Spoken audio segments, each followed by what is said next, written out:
ဒီနေ့ပြောပြပေးချင်တာကကျမကိုမေးထားကြတဲ့အထဲကကျမကဒီစာတင်တဲ့ကလေးလေးတွေပေါ့နော်9နှစ်ကလေးလေးတွေခဲနံစကိုင်းတဲ့အခါမှာသူတို့ကိုတခါတည်းလက်ရေးလှအောင်ဘလို့တင်ရမလဲဆိုတာလေးကိုဗီဒီယိုလေးတင်ပေးခဲ့ပါတယ်အဲ့တော့ကျမကိုမေးကြတာက4တန်း5တန်း3တန်း4တန်း5တန်းပေါ့နော်ဒါဆိုရင်စာလဲရေးတတ်နေပြီစာလဲဖတ်တတ်နေပြီအဲ့ဒီအရွယ်မှာလက်ရေးမလှဘူးဆိုတာကိုဘယ်လိုသင်ရမလဲလို့မိကြတာပါအဲ့တော့ဒီအရွယ်ရောက်နေပြီလက်ရေးရမလှဘူးဒါဆိုရင်ကျမတို့ကအရင်ဦးဆုံးအဖြေရှာမယ်ဘယ်လိုအဖြေရှာမလဲဆိုတော့နှစ်ချက်ကိုစဉ်းစားပါပထမတစ်ချက်ကကလေးကရေးတတ်တယ်လက်ရေးလှအောင်လဲရေးတတ်တယ်စနစ်တကျလဲလှုပ်တတ်တယ်လှုပ်တတ်ရဲ့တဲ့နဲ့မလှုပ်တာလားဒုတိယတစ်ချက်ကလုံးဝသူဒီလိုစနစ်တကျလှုပ်ရမယ်ရေးရမယ်ဆိုတာကိုမသိတာလားဒါကိုအရင်ဦးဆုံးသိအောင်လုပ်ရပါမယ်အဲ့တော့သင်ပေးမှာကမေမေပဲဖြစ်ဖြစ်တီချယ်ပဲဖြစ်ဖြစ်ဒီအချက်နှစ်ချက်ကိုသိပြီဆိုရင်ဘာဆက်လုပ်ရမလဲပြောပြပေးပါမယ်ရှင့်အဲ့တော့ကျမတို့ကကလေးလေးက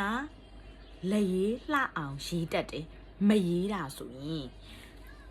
ဘာဖြစ်လို့မရေးတာလဲသူကအာယုံစူးစိုက်နိုင်မှုကြောင့်လားစိတ်မဝင်စားတာလားအမြန်ပြီးခြင်းစောနဲ့လားဒါတွေကိုကျမတို့ထပ်ပြီးတော့မီးရပါမယ်သိအောင်လုပ်ရပါမယ်အဲ့တော့လက်ရေးလှဖို့ဆိုတာလေကျမရဲ့တကူစာအယူဆရဆိုရင်လူတစ်ယောက်ရဲ့လက်ရေးဟာပုံနှိပ်စလုံးလို့ဝိုင်းဆက်လှပနေစရာမလိုပါဘူးဒါပေမဲ့ဘာဖြစ်ဖို့လိုလဲဆိုရင်အရေးအစွဲအဖြတ်အတောက်မှန်မှန်နဲ့စကလုံးစကစုဝတ်ကြနေရအလိုက်တန်ရှင်းတိုက်ရက်လှလှပပရေးတတ်ဖို့တော့လိုတယ်ကျမတို့အခုလိုခစ်ကြီးထဲမှာလက်ရေးဟာဝိုင်းနေမှာဖြစ်မယ်ဆိုပြီးတော့အဲ့ဒါကြီးကိုလုံးဝအဲ့ဒါကြီးကိုပဲ target ထားပြီးတော့လုပ်ဖို့မဟုတ်ဘူးเนาะလက်ရေးလှဖို့တိုက်ရက်ဖို့ဆိုတာကျမဒီနေရာမှာပြောချင်တာကကလေးသည်အရေးအစွဲအဖြတ်အတောက်မှန်မှန်နဲ့ရေးတတ်ရမယ်စနစ်တကျတန်းတန်းရှင်းရှင်းလုပ်တတ်ရမယ်ကိုရေးချင်တဲ့စာပိုက်စာစုစကလုံးဝကြတွေကိုသူ့နေရာနဲ့သူရေးတတ်ရမယ်ဒါမျိုးကိုပြောတာဖြစ်ပါတယ်အဲ့တော့မရေးတတ်တဲ့မရေးတတ်ရတဲ့နဲ့မရေးတာဆိုတဲ့ကလေးဆိုရင်ကျမတို့သူ့ရဲ့အာယုံစူးစိုက်နိုင်မှုပြီးသွားလို့ရှိရင်အမြန်ပြီးခြင်းစောဖြစ်နေတာလားဒါမှမဟုတ်စိတ်မဝင်စားတာလားဒါတွေကိုသိအောင်လုပ်ပေးပြီးတော့ကိုက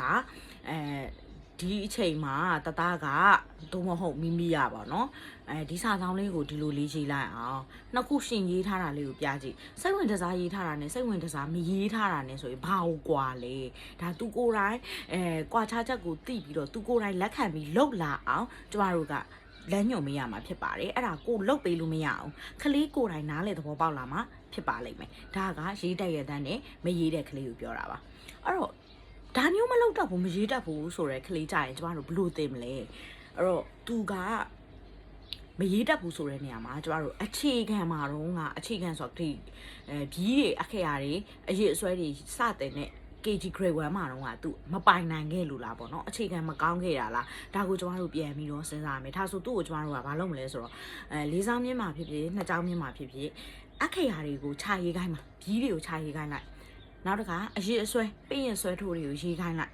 ရေးခိုင်းလိုက်တဲ့အချိန်မှာ तू လွဲနေတာရှိလားအရေးအစွဲမှားနေတာဒါမှမဟုတ်ဖြစ်တယ်လို့ရေးလိုက်တာရှိလားဒါဆိုရင်ဒီစကလုံးတွေ